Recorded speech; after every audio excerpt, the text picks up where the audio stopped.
Olá a todos, chamo a todos bem-vindos a mais um vídeo do nosso canal da Igreja Luterana de Interlagos. Você é o nosso convidado, a nossa convidada a participar de mais um vídeo. Hoje seguindo a série Questões Apologéticas. Questões que por vezes podem ser feitas a nós e nós podemos ficar sem jeito, sem resposta, porque por vezes podemos não estar preparados para dar a razão da esperança que nos move da nossa fé, a fé cristã. A pergunta de hoje é uma pergunta que seguramente é uma das perguntas mais feitas a cristãos e a pessoas que creem. O sofrimento prova a inexistência de Deus? Talvez essa pergunta ela não seja feita exatamente desta forma. Talvez seja feita de uma outra maneira. Talvez alguém esteja sofrendo e pergunte: onde está Deus? Se Deus existisse, eu não deveria sofrer como eu estou sofrendo. E assim nós percebemos que sim, essa é uma questão muito complexa, muito difícil de lidarmos e que precisamos estar preparados. Se não conseguirmos dar uma resposta adequada, pode ser que alguém possa ficar muito em dúvida com relação a se de fato nós cremos. E às vezes nós até podemos ficar com essa dúvida. Por isso que é importante nós estarmos estudando esse tema tão pertinente para a nossa fé, para a nossa caminhada cristã. Venha conosco para que possamos desvendar esta questão, ou quem sabe para que possamos conversar um pouco e, se não conseguirmos tirar todas as nossas dúvidas, que possamos ter uma maior segurança diante de questionamentos em relação ao sofrimento. Pois muito bem, como introdução, é importante nós termos o discernimento a respeito deste tema. Ele não trata apenas do sofrimento. Existe algo que vai além disso. E é o que Leibniz chamou de teodiceia. Esse termo foi criado em 1710, mas é claro, apenas o termo foi criado, a discussão, o debate já existiam. E teodiceia é a junção de duas palavras do grego theos, que fala de Deus, significa Deus, e dike, que significa justiça. Alguém poderia dizer, mas então é a junção da palavra justiça de Deus? Bem, aparentemente sim, né? Mas na realidade, quando nós falamos em teodiceia, nós estamos falando do problema do mal e do problema do sofrimento. Ora, se Deus existe, né? Aí é uma questão hipotética, filosófica, né? Nós queremos que Deus existe, mas vem um argumento que muitas vezes parte de um silogismo, ou seja, de uma lógica. Se Deus existe, então não pode haver sofrimento. Ou se existe sofrimento, ou Deus não existe, ou ele não tem o poder que achamos que ele tem. É basicamente esse o questionamento, né? E vocês vão ver no decorrer desta exposição, deste vídeo, como que isso se ocorre, como que isso se coaduna com os acontecimentos, com os exemplos que nós iremos dar. Aí nós temos a primeira questão dessa nossa exposição. Como podemos conciliar a existência do sofrimento com a bondade e a onipotência divina? Lembrando que onipotência é um atributo incomunicável de Deus que diz respeito ao seu poder. E aí nós temos duas figuras bem impactantes, né? A figura aí bem ao meu lado, que está no canto inferior esquerdo, é a figura de uma criança em meio a uma miséria, diante de um esgoto, E claro, normalmente quando nós vemos esse tipo de cena, isso já nos remete à África, apesar de não ocorrer apenas na África, no continente africano. Há também na América, por exemplo, em países como o Haiti. Sabemos que no nosso país existem misérias também. Mas não entrando nessa seara, nós percebemos o quanto é difícil nós concebermos o sofrimento de uma criança que não tem culpa, que veio ao mundo. Claro, nós não consideramos ela totalmente inocente, porque ela é pecadora quanto qualquer outra pessoa, mas ela não deu causa à sua miséria. Ela já nasceu nesse estado. E nós percebemos muitas vezes a desnutrição, o abandono familiar, né? E tantas outras coisas que ocorrem com crianças. Isso nos impacta. A outra cena no canto superior esquerdo é daquela invasão de afegães ao aeroporto lá de Cabul, quando o Talibã havia tomado o poder novamente depois de 20 anos. E aí nós vemos o US Air Force, que era uma das únicas maneiras de sair daquele país. Era o avião que levava componentes das embaixadas americanas, né? Consulados. E as pessoas estavam tão desesperadas que elas se penduraram naquele avião. E muitas caíram no meio do voo, porque estavam na parte de fora, estavam no trem de pouso, etc. Foi uma cena horripilante que mostrou o que o sofrimento pode fazer com as pessoas. As pessoas ficam desesperadas e até mesmo elas colocam em risco a sua própria vida para não permanecerem em um regime ditatorial e opressivo às mulheres e a tantas outras pessoas. E aí nós percebemos como nós podemos conciliar a existência do sofrimento com a bondade e a onipotência divina. E chegamos àquele tipo de raciocínio humano, lógico, filosófico, né? E aí temos mais cenas impactantes dos últimos desastres que aconteceram. Essa figura acima de mim aí do vídeo é uma figura do último ciclone extratropical que acometeu o Rio Grande do Sul, deixou quase 50 pessoas mortas, desaparecidas, que devastou 66 cidades, né? A figura à esquerda, no canto inferior esquerdo, é a figura de um homem desolado diante do poder, da magnitude de um terremoto lá ocorrido no Marrocos, que vitimou mais de 2.000 pessoas, quase 3.000 pessoas. E a imagem logo à minha esquerda está a imagem do desastre que ocorreu na Líbia recentemente, o último dos desastres, que até agora foram contabilizados mais de 11.000 pessoas mortas. E aí vem o raciocínio humano, né? Ou Deus não é bom, ou ele não é onipotente. Porque se ele fosse bom e onipotente, desastres como esse não deveriam ocorrer. É esse o raciocínio das pessoas que perguntam a nós: onde está Deus? Por que existe sofrimento se Deus existe? Ou Deus existe e não tem sofrimento, ou Deus não existe, por isso há sofrimento. Isso tudo nos deixa com a pulga atrás da orelha. Isso tudo nos deixa desconfortáveis diante de tais questionamentos. Talvez você já tenha feito esse questionamento mesmo sendo cristão. Possivelmente todos nós já fizemos. O que responder? A primeira coisa é cilada tentar compreender o sofrimento. Temos essa dificuldade, queremos compreender tudo racionalmente. Humanamente falando, queremos entender tudo o que acontece na nossa vida, mas há coisas que nós não conseguimos compreender. Todas as tentativas de explicar o sofrimento de alguém naufragam. Naufragam especialmente em 3 partes.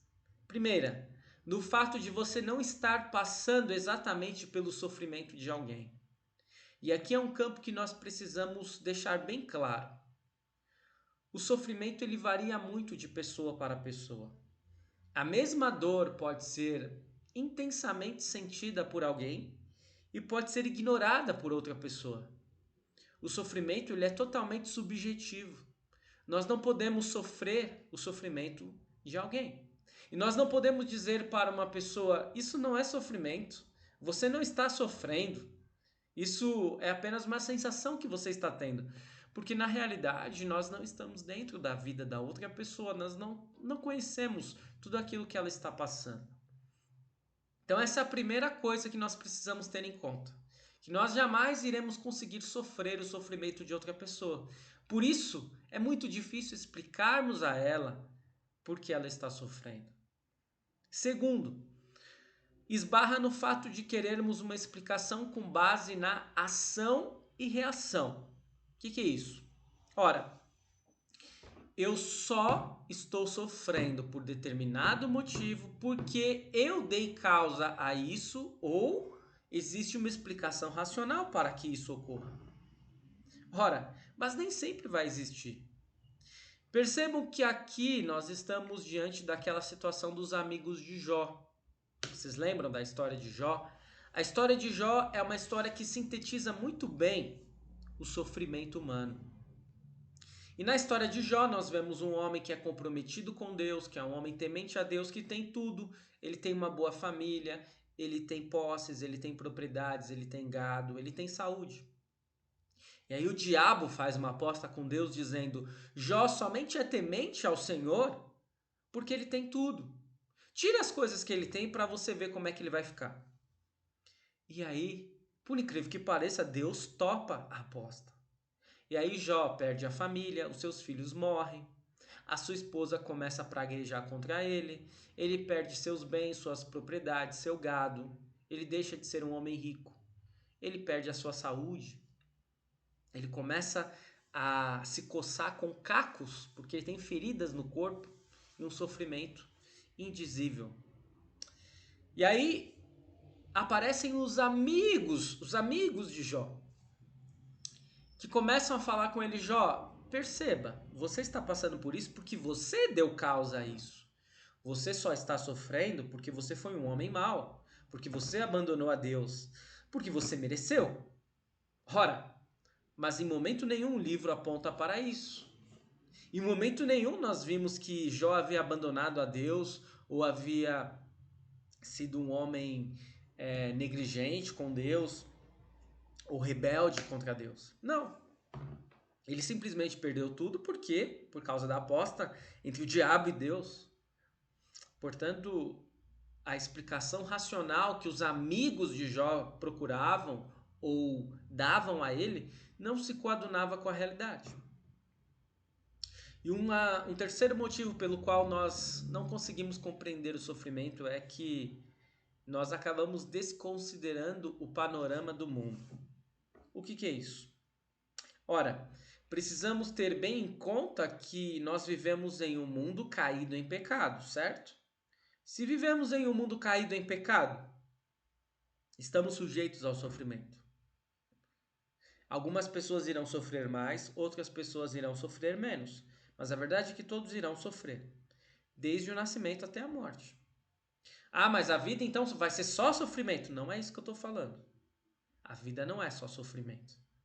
Nós temos muitas coisas belas na vida. Se nós observarmos bem, temos muito mais coisas boas do que coisas ruins. Mas nós sofremos. O sofrimento ele faz parte da vida humana. E claro que à medida que nós vamos nos aproximando do final da nossa vida, a tendência é que soframos mais. Compreenderam? Portanto, nós percebemos que é muito difícil compreendermos o sofrimento. O sofrimento ele é incompreensível. Nós podemos explicar racionalmente de acordo com a teologia.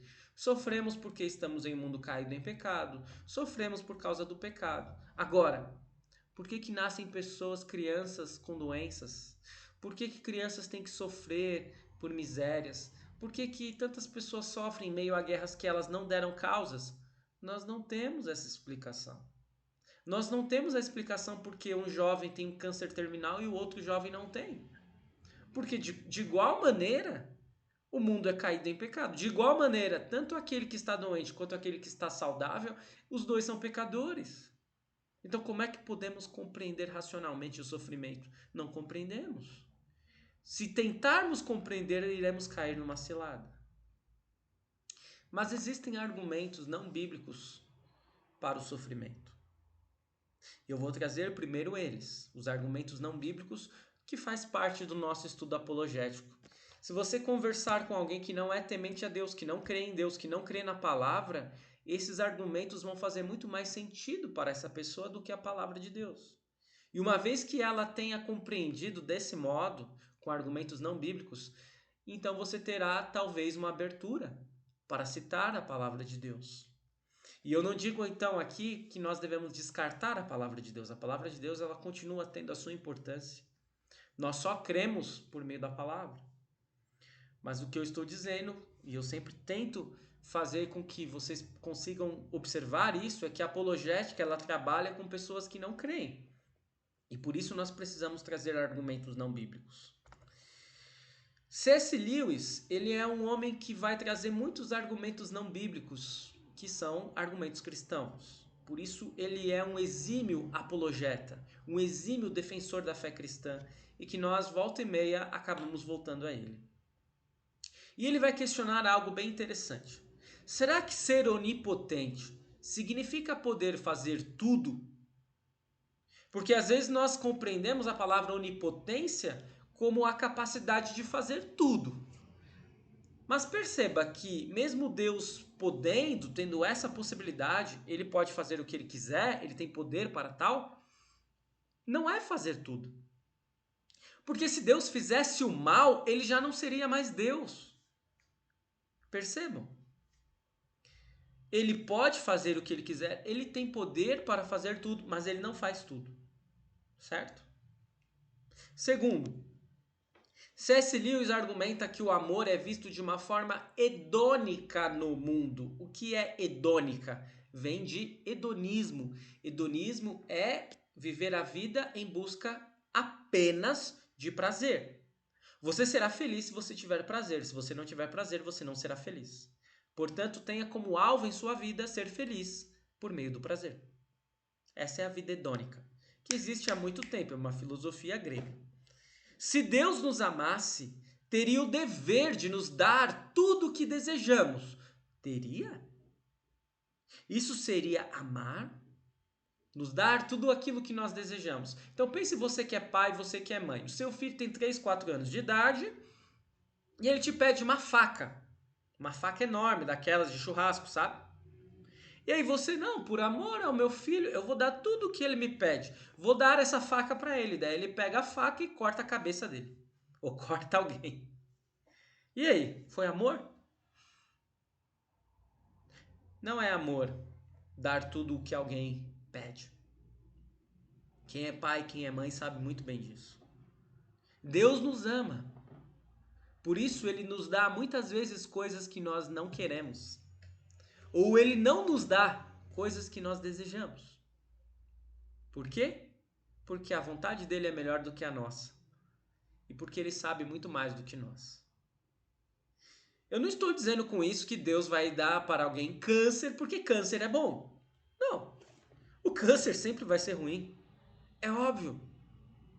Mas em meio ao sofrimento que estamos fadados neste mundo e que estamos passíveis de sofrer, Deus não estará distante de nós, ele continua conosco.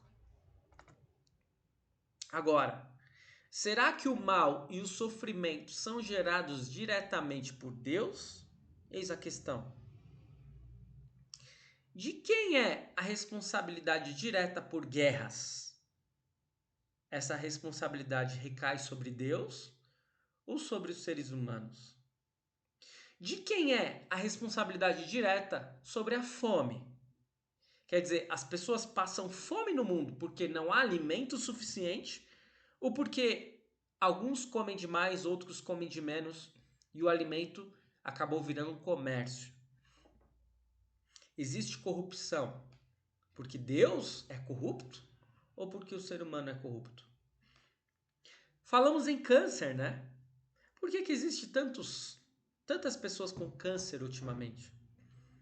Porque Deus deseja isso? Ou porque temos tido uma vida cada vez menos saudável, sem exercícios físicos, com alimentos ultraprocessados e cancerígenos que os seres humanos criaram para ganharem mais dinheiro. Portanto, a resposta está aí.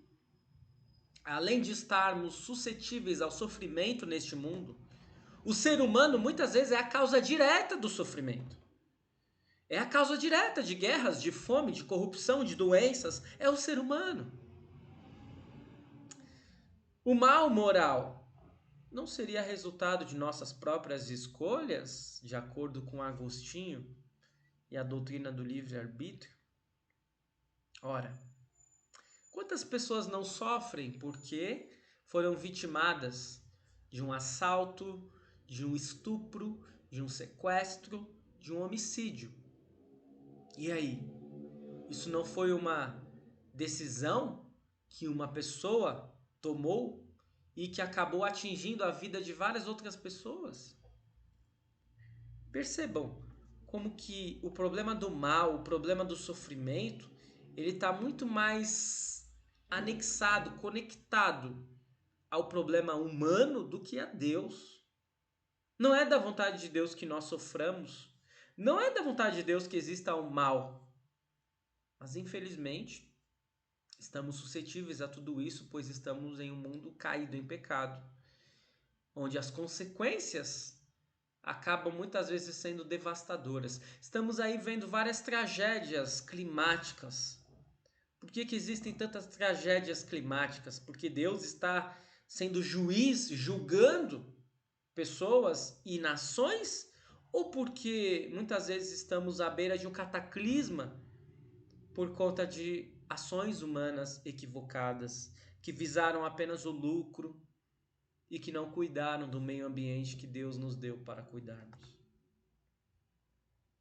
Agora, saindo um pouco desses argumentos não bíblicos, partindo um pouco para textos, é interessante observarmos textos em que cristãos convictos vão questionar a Deus. E aqui eu quero entrar numa seara que por vezes pode suscitar muitas dúvidas. Às vezes as pessoas vão dizer assim: não murmure contra Deus, não reclame contra Deus. E de modo geral isso não está equivocado, nós não devemos mesmo reclamar contra Deus, porque Deus é o nosso Criador, é o nosso mantenedor, Ele nos concede tudo o que somos e temos. Agora, será que nós não podemos questionar Deus nunca, jamais? Então é exatamente o que nós percebemos no texto bíblico. Lá no Salmo 10, versículo 1, o salmista vai dizer: Ó Senhor Deus, por que ficas aí tão longe? Por que te escondes em tempos de aflição? Ora, percebam que Deus não ficou longe. Deus não se escondeu. Mas o salmista está tendo essa sensação. E Deus permite que ele fale com ele. Que ele diga essas palavras aparentemente duras. Salmo 22, versículo 1, que foi dito por Jesus no alto da cruz: meu Deus, por que me abandonaste? Por que ficas tão longe? Por que não escutas quando grito pedindo socorro? Jesus foi o único que de fato pôde dizer isso, porque quando Jesus estava no alto da cruz, ele estava carregando todos os nossos pecados. E naquele momento Jesus foi abandonado por conta dos nossos pecados. Nós jamais somos, mas nós podemos ter essa sensação e podemos levar diante de Deus essa sensação: Senhor, onde o Senhor está? E isso não vai ser pecado. Na verdade, nós estaremos invocando a Deus, nós estaremos chamando Deus para a situação em que nós estamos vivendo. Jó 7, versículo 20 vai dizer: se pequei, que mal fiz a ti, ó vigia das pessoas, porque fizeste de mim o alvo das tuas flechas, por acaso sou uma carga tão pesada assim? E Jó vai trazer, portanto, a sua sensação de sofrimento diante de Deus. Às vezes nós ouvimos até o jargão paciência de Jó. É uma paciência mais média, né? Porque Jó, ele não foi tão paciente assim. Lá no capítulo 1, no capítulo 2, no capítulo 3, Jó está sendo paciente. Quando vamos, à medida que vamos caminhando no livro de Jó, percebemos que ele já não está mais tão paciente. Jó reclama contra Deus. Jó questiona Deus. E Deus permite que ele faça isso. É claro que depois Jó vai receber uma resposta. Mas Deus permite que Jó o questione. Em Jeremias 12, 1 a 4, Jeremias, você pode abrir na sua casa, eu não vou abrir aqui, mas Jeremias vai trazer uma série de questionamentos também. Por que que os maus se dão bem? Por que que eu, que sou temente a Deus, estou aqui passando esse sofrimento? Questão 5. Será que Deus está ausente no sofrimento? Essa é a questão de $1 milhão. Essa é a questão que muitas pessoas se fazem. E nós percebemos na resposta que Deus dá a Jeremias, lá no capítulo 12, e na resposta que Deus dá a Jó, lá no capítulo 38, como ele não está ausente. E eu desafio você a abrir a sua Bíblia nesses dois textos, especialmente no texto de Jó 38. Eu não vou abrir aqui por uma questão de tempo, mas nós percebemos que Deus demonstra a Jó que ele jamais esteve ausente, que ele jamais esteve distante de Jó. E por último, nós olhamos para a cruz. A cruz demonstra para nós se Deus está ausente no nosso sofrimento ou não. E embora não explique propriamente o sofrimento, a cruz torna o sofrimento mais tolerável. Apenas a fé cristã professa um Deus que sofre por nós, que sofre em nosso lugar, que sofre conosco. Nenhuma outra fé vai dizer isso. Talvez Deus esteja ao lado de alguém em uma outra fé, em uma outra denominação religiosa, mas jamais passará por sofrimento por alguém, como na fé cristã, como Cristo fez na cruz do Calvário. Portanto, Deus não está ausente no sofrimento. Ele jamais se ausenta. O sofrimento prova a inexistência de Deus? É claro que não. O sofrimento prova que vivemos em um mundo caído em pecado. Isso sim.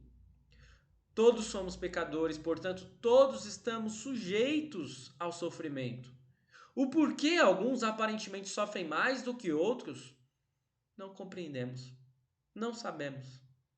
O que sabemos é que pela fé em Jesus podemos crer com convicção que jamais somos abandonados por Deus em meio ao sofrimento e que Ele sofreu no seu lugar, no meu lugar e em nosso lugar.